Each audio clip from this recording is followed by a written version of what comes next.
In part 1 of Accent Light, we explored how the simple accent can help to create dimension and realism in your image, but also how it can help to tell a story.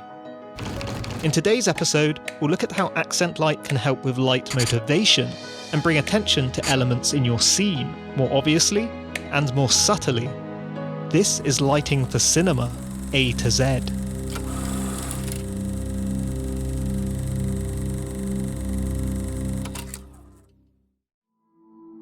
In this scene, our background and photo frames were originally quite dark. A lit subject and a darker background can be a good way to create separation in the right circumstances, but here we're aiming for a warmly lit nighttime interior shot, and currently the soft, wrapping light on the face doesn't feel very coherent with such dark surroundings. To start with, we actually achieved this softness on the face using 3 small lights. To our subject's left, we have a 4x4 floppy flag. This absorbs light bouncing from the walls on the shadow side, maintaining deeper shadows and contrast on one side of the face.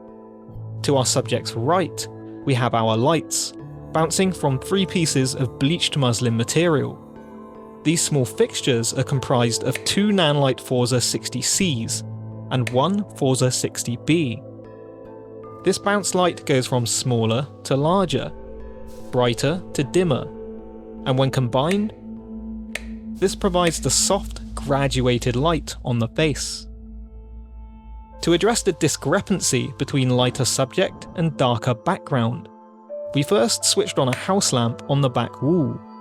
This lamp created a small accent on the wall behind our subject's head, allowing some more separation between the hair and the wall. But his face still feels a little overlit in comparison. We hung a Pavotube 15C2 over one of the photo frames, with the barn doors attached to direct the light down the wall. Set to the same colour temperature as the bulb next to it, this creates a second accent on the back wall, which also subtly lights parts of the photo frame. This is beginning to bring the image together, not just decoratively, but with an accent behind the head and one on the left side of the frame. The light on our subject is starting to make more sense. Now our audience knows there are other lights in the room, contributing to the wrapping light on his face. We might want to round out the image by adding another accent on the wall and frame to the right. Another Pavotube 15C2 with barn doors, set to the same colour temperature as our other lights, completes the image, contextualizing the light on our subject, but also creating possible points of interest in the shot. If these portraits somehow inform the story or even the feeling of the scene, accenting them will help to convey this, and depending on the lighting tools we have access to, the shape, quality, or brightness of our accents can also be changed, making the simple accent light a very useful technique. This lounge shot was lit relatively simply. We screwed a Nanlite Pavobulb 10C into the background lampshade and turned it on. Set to a warmer colour temperature, this practical gives us a base for how we can light the rest of the image. To represent the way our eyes would pick up light from the lamp bouncing all around the room, we set up a boom arm in front of our subject and attached a length of bleached muslin material using spring clamps. Into this, we bounced a Mixpanel 150.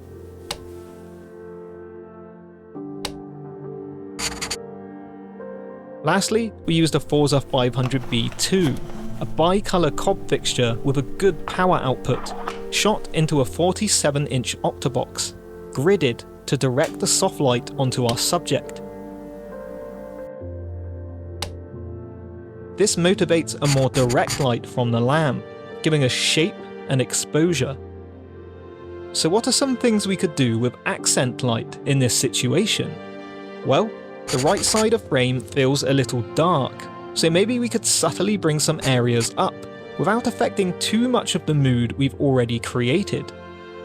We hung a gridded Pavotube 15C2 on a boom arm and directed it over the fireplace to fall onto the wall behind our subject's head. We set the power of the tube to a similar brightness as the light spilling from the lamp, implying there might also be another lamp or light somewhere else in the room. The chair is disappearing into the shadows on the right side of frame, so maybe we could add another subtle accent to bring it out slightly from the dark. A second gridded Pavotube 15C2 on a small boom allowed us to boost up exposure on the chair, just slightly, separating it from the darker background. You might have also noticed the book on the arm of the chair. This may be an important element to the scene, something we want our audience to notice on some level.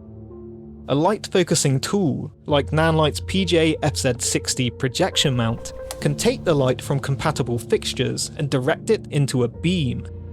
Here, we've attached a Forza 60C to the projection mount and used it to fire a small, hard controlled beam onto and slightly around the book. This creates a very subtle pool of light, giving our audience an indication that this object is important without being too obvious.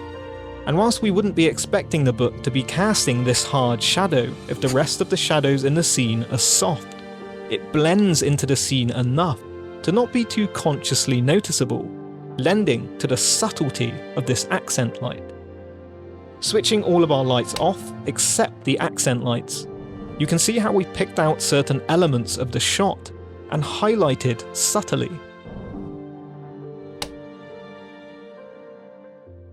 Next time on Lighting for Cinema A to Z, we'll be looking at backlighting and the different ways we can use it to not only separate the subject from the background, but also creatively inform story or feeling in your image.